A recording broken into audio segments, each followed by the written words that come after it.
பார்த்ததும் கும்பிட வைக்கும் கோயில் கோபுரம், அன்பு பாசத்தில் கும்பிட வைக்கும் மனமும் கோபுரம். உயர்ந்து நிற்கணும் அன்பால், உலகம் வணங்கணும் பண்பால். கோபுரம் மனமே கோபுரம், கோபுரம் குடும்பம் கோபுரம்.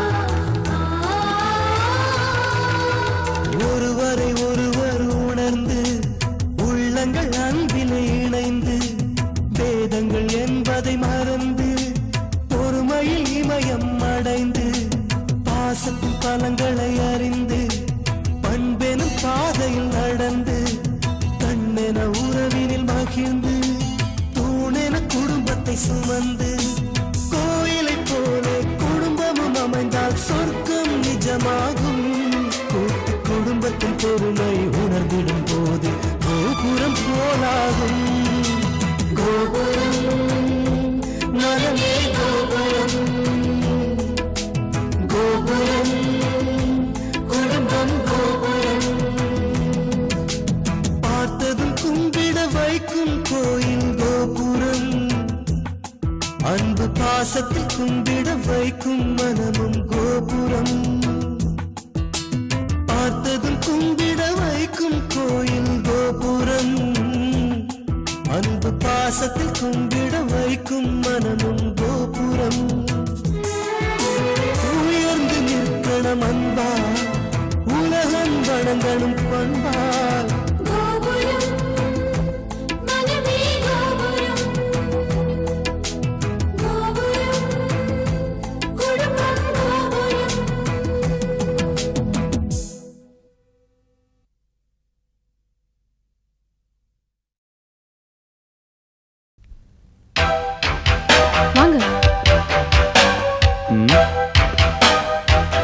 உட்காருங்க.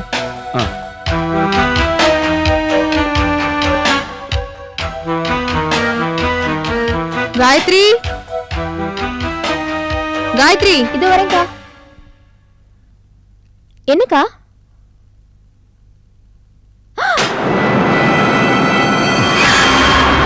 ஹலோ.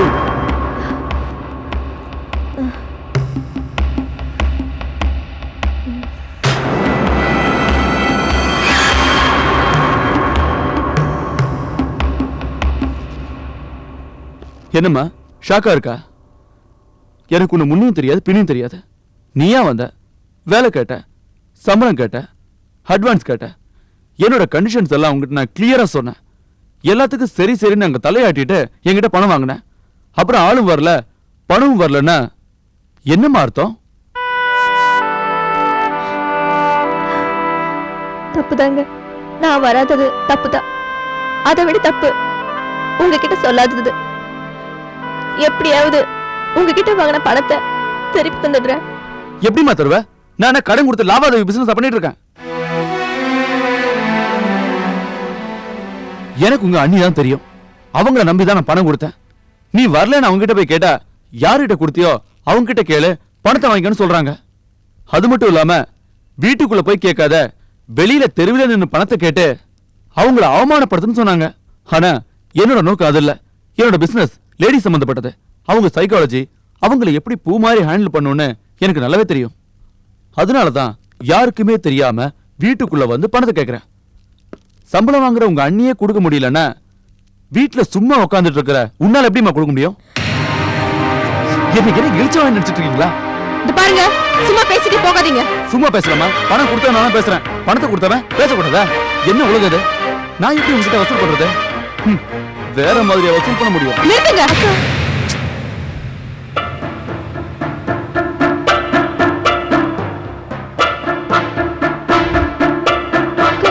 என்னங்க என் கம்மல். அக்கா வேணாம். சும்மா இருடி.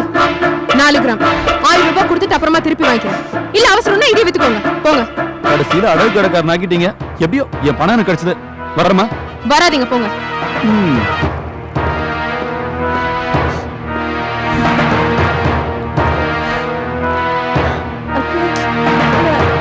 உள்ள போய் வேலையை பாருங்க.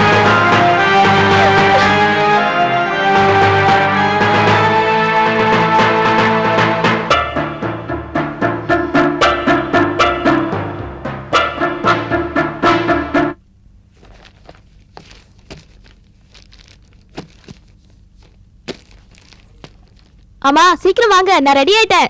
லஞ்ச் பாக்ஸ் கொண்டு வாங்க.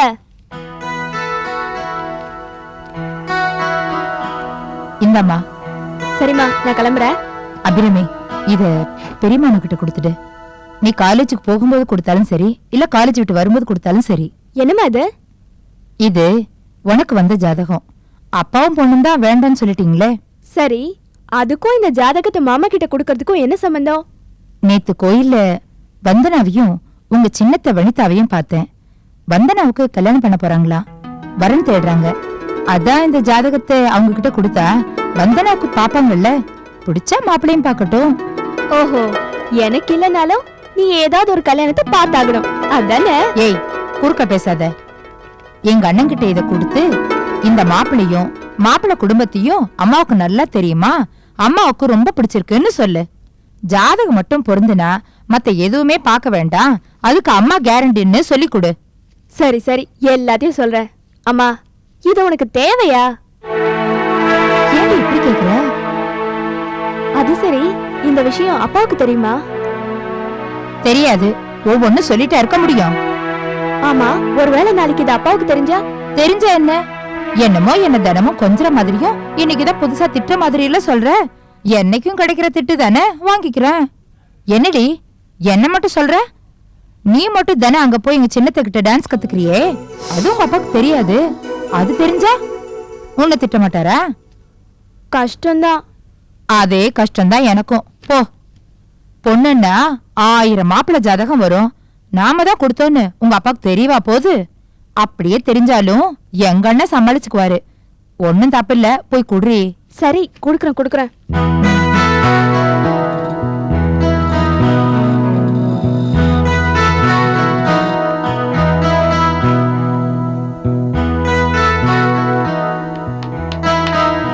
மாமா. வாமா, என்ன விசேஷம்? விசேஷம் தான் மாமா. சரி சரி, உள்ள வா. கையில என்னது? ஜாதகம், மாப்பிள்ளையோட ஜாதகம். யாருக்கு? உனக்கா? போங்க மாமா, எனக்கு இல்ல, வந்தனாவுக்கு. வந்தனாவுக்கா? யார் கொடுத்தா? எங்க அம்மா, உங்க தங்கச்சி. அம்மாவுக்கு எப்படி தெரியும்? கோயில்ல வந்தனாவையும் சின்னத்தையும் அம்மா பார்த்தாங்களா? அப்படியா? கொடு.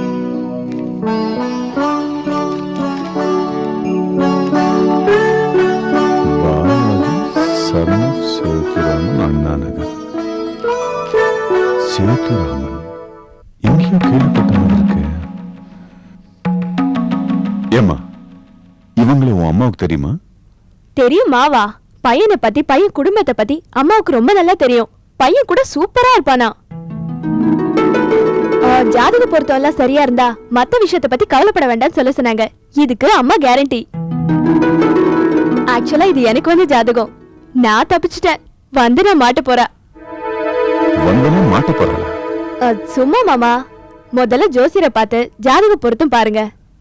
சரிம்மா, நான் பாக்குறேன். மாமா, நீங்க பாக்காதீங்க, ஜோசியரை பார்க்க சொல்லுங்க. சரி, அம்மா வீட்ல இருக்காங்களா? அம்மா வீட்ல தான் இருக்காங்க. அப்பா? அப்பா காலையில வெளியில போயிட்டாரு. அப்படியா?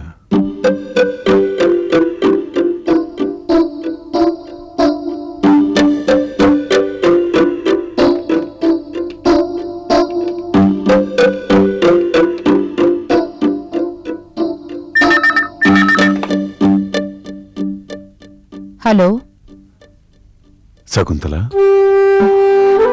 அண்ணா, எப்படின்னா இருக்கீங்க? இருக்கேன். நீ? இருக்கேன். பொண்ணு பெத்துட்டேனே, இல்லைன்னா இந்த மனுஷன் கூட வாழ்றதை விட போய் சேர்ந்திருப்பேன். சகுந்தலா, அப்படி சொல்லாதம்மா. அபிராமி வந்தா, ஜாதகம் கொடுத்தா. இந்த அண்ணாநகர் சேதுராமன் நமக்கு தெரிஞ்சவரா? கேள்விப்பட்ட பேரா இருக்கு. எங்க பார்த்தோம்? அதான் நம்ம புகழ்மணி கல்யாணத்துல விஜய் சேஷ்மகளை பார்த்தோமே, ஞாபகம் இல்லையா? ஓ, ஆமா ஆமா ஆமா. வழக்கத்துல கோல்ட் ஃப்ரேம் கண்ணாடி, மெதுவா அழகா பேசுவார், அவர்தானே? அவரே தான். அவர் பையனை நீங்க பாத்திருக்கீங்கல்ல? இல்லையேம்மா. அந்த கல்யாணத்துக்கு அந்த பையனும் வந்திருந்தா, நீங்க பாத்திருப்பீங்க. ஞாபகம் இல்ல போல இருக்கு. இருக்கும் பார்த்திருப்பேன். ஏம்மா, என்னன்னா இப்படி போன்லயே பேசிட்டு இருக்கோமே, நேர்ல பார்க்க முடியாதா? எனக்கு மட்டும் இந்த ஆசை இல்லையா? அதை வேண்டிக்கிட்ட நான் கோயிலுக்கு போனேன். அங்கதான் சின்னம்மைய பார்த்தேன். சரி, கோயில்ல நல்ல விஷயம் நடந்திருக்கு. ஏம்மா, நான் உன் வீட்டுக்கு வர முடியாது, நீ எங்க வீட்டுக்கு வர முடியாது. சரி, கோயில பாப்போமே. சரிண்ணா, எப்போ? நாளைக்கே பார்க்கலாமா? ஒருவேளை உன் புருஷனுக்கு தெரிஞ்சிருச்சுன்னா சொல்லி வச்சு பார்க்கல, கோயில்ல எதேச்சியா பார்த்தோன்னு சமாளிச்சுக்கலாம். இல்ல உனக்கே தயக்கமா இருந்தா? என்னன்னா இது? எங்க அண்ணன்ற தெய்வத்துக்காக நான் கோயில காத்துட்டு இருப்பேன். சரிம்மா.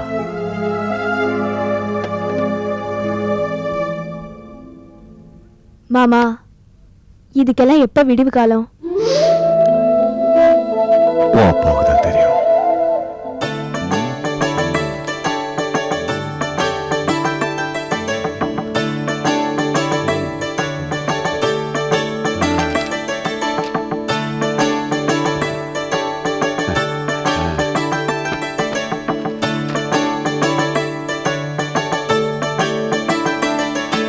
முருகா, ஈஸ்வரா, ஞான பண்டிதா,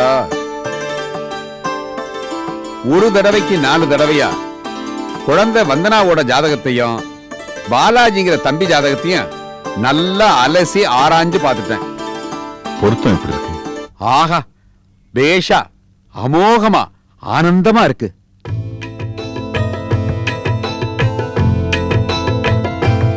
கல்யாணத்துக்கு பொருத்தம் பார்க்கும்போது 10 பொருத்தம் இருக்கான்னு பார்க்கணும். அதுல 8 பொருத்தங்கள் திவ்யமா இருக்கு.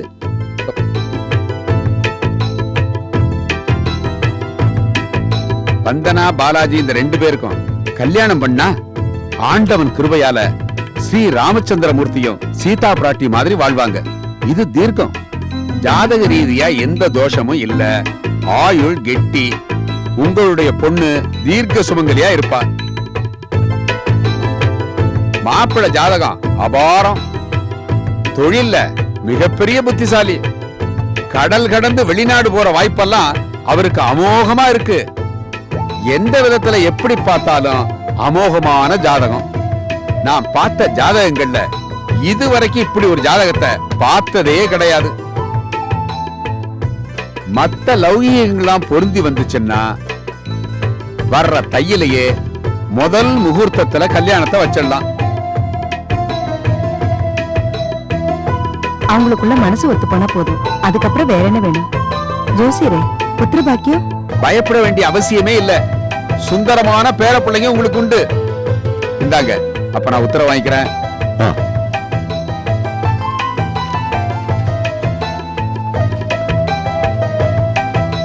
ரொம்ப சந்தோஷம் ஜோஷியரே. ரொம்ப நன்றி. வரமா? வாங்க.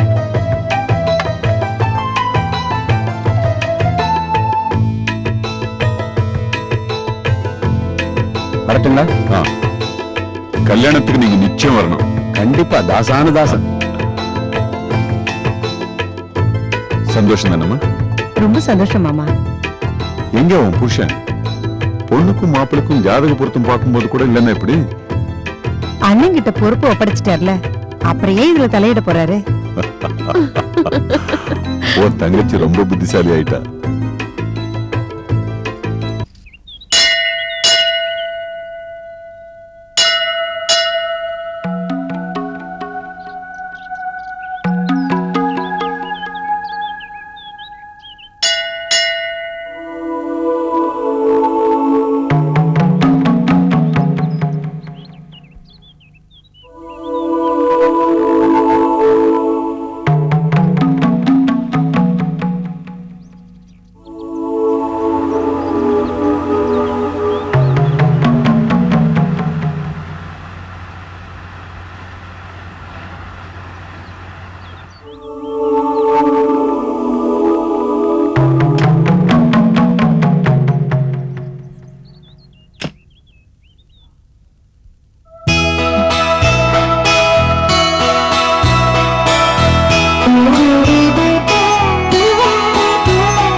பிறந்த அண்ணனை ஒரு தங்கை இப்படிதான் பார்க்க முடியுமா? ஏம்மா, புனிதமான இடத்துல தானே உன்னை பார்க்கிறேன். இதுக்கு ஒரு முடிவே கிடையாதா? என்னம்மா பண்றது? நான் எவ்வளவோ இறங்கி வந்துட்டேன். என் வார்த்தைக்கு மதிப்பு கொடுத்து உன் சின்னண்ணனும் மன்னிப்பு கேட்க தயாரா இருந்தப்போ உன் புருஷன்தான் எல்லாரையும் காக்க வச்சுட்டு இப்படி. அதை நினைச்சு நான் வருத்தப்படாத நாளே இல்லைன்னு. எல்லாம் நான் வாங்கி வந்தவரா? இருங்கண்ணே, நான் தேங்காய் உடைச்சு கொடுக்கறேன்.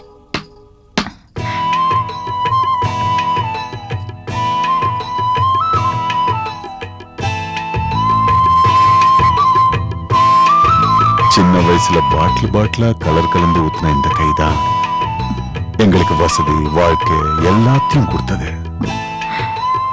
அந்த கை காயப்பட்டுடக் கூடாதம்மா. இந்த அண்ணன் மனசு வலிக்கும். இருமா, நான் உடைச்சு தரேன்.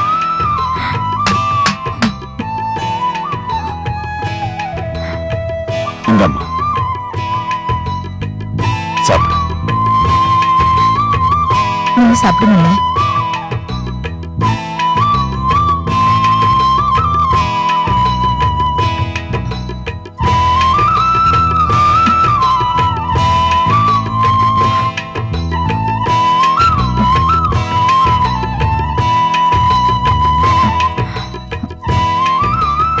பிரசாதம் எடுத்துக்கோங்களா? இதை விட வேற என்ன பிரசாதம் வேணுமா? ஏம்மா, நம்ம ரெண்டு குடும்பமும் பிரியறதுக்கு நம்ம கிட்ட வந்து சேர்ந்த பணம் தான் காரணம்னு பல தடவை நினைச்சிருக்கேன். நம்ம ஏழையாவே இருந்திருந்தா கூட மச்சானுக்கு இந்த காழ்ப்புணர்ச்சி வந்திருக்காது. என் தங்கச்சியை நான் பிரிஞ்சிருக்க வேண்டிய அவசியமும் இருந்திருக்காது. நான் ஒரு யோசனை சொல்றேன், அது சரியா இருக்கான்னு பாருங்க. நீ சொன்னா சரியாதான் இருக்குமா? அண்ணே, தொலைஞ்ச இடத்துலதான் தொலைஞ்ச பொருளை தேடணும்னு சொல்லுவாங்க. நம்ம சந்தோஷம் தொலைஞ்சது வேற எங்கேயும் இல்லைன்னா நம்ம கிட்டேதான், அதுவும் ஏன் புருஷனாலதான். அதனால மச்சானா இருக்கிற என் புருஷனை சம்மந்தி ஆக்கிக்கிட்டீங்கன்னா எல்லா பிரச்சனைக்கும் ஒரு முடிவு வரும்னு நினைக்கிறேன். நம்புறேன். ஆமா அண்ணே, அபிராமிக்கும் அருணுக்கும் கல்யாணம் பண்ணி வச்சா நல்லதுன்னு நினைக்கிறேன். நான் நினைச்சேன், நீ சொல்லிட்டாமா. ஆனா நீயும் நானும் நினைச்ச நம்ம பிரயோஜனம். பொண்ணு பெத்தவர் நினைக்கணுமே. எங்களையே ஏத்துக்காதவரு என் பையனை ஏத்துக்குவாரா? தெரியும்னா, சாமி அவர் கனவுல வந்து அவர் மனசை மாத்தும் நான் நம்பல. சில மருந்து தேன் தடவி கொடுக்கலாம், சில மருந்து சர்க்கரையோட கொடுக்கலாம், சில மருந்த பாலாடியில ஊத்தி குழந்தையோட மூக்க பிடிச்சு கட்டாயப்படுத்தி தரலாம். அந்த மாதிரி நீங்களா ஏதாவது முடிவு பண்ணி இந்த கல்யாணத்தை நடத்தி வைக்கணும். கல்யாணம் முடிஞ்சதுன்னா பொண்ணை பெத்தவன் எத்தனை நாளைக்கு எகிற முடியும்? ஆளை பார்த்து சண்டை போடாம அவர் நிழலே பார்த்து சண்டை போடுறவருக்கு நல்ல புத்தி வரணும்னா நாமளா ஏதாவது பண்ணினாதான் உண்டு, வேற வழியே இல்லைன்னா. ஒரே பொண்ணு, அது மேல பாசம் அதிகம். நாம பண்ணாதத பாசம் பண்ணும். பொண்ணை பார்க்க வைக்கும், மாப்பிள்ளையும் ஏத்துக்க வைக்கும். நீ சொல்ற சரிதாம்மா, நினைச்சா சந்தோஷமா இருக்கு. ஆனா இப்போ வேண்டாம். வந்தனா கல்யாண விஷயம் எல்லாம் முடியட்டும், அதுக்கப்புறம் இதுக்கு உண்டான வேலையில இறங்கலாம். ம், இன்னைக்கு என் தங்கச்சியை பார்த்து சந்தோஷம் எனக்கு போதும். அதுக்கு ஆண்டவனுக்கு நான் நன்றி சொல்லிட்டு அப்புறம் நீ அபிராமி கிட்ட கொடுத்து அனுப்பின ஜாதகத்தை நான் ஃபாலோ பண்றேன். ம்.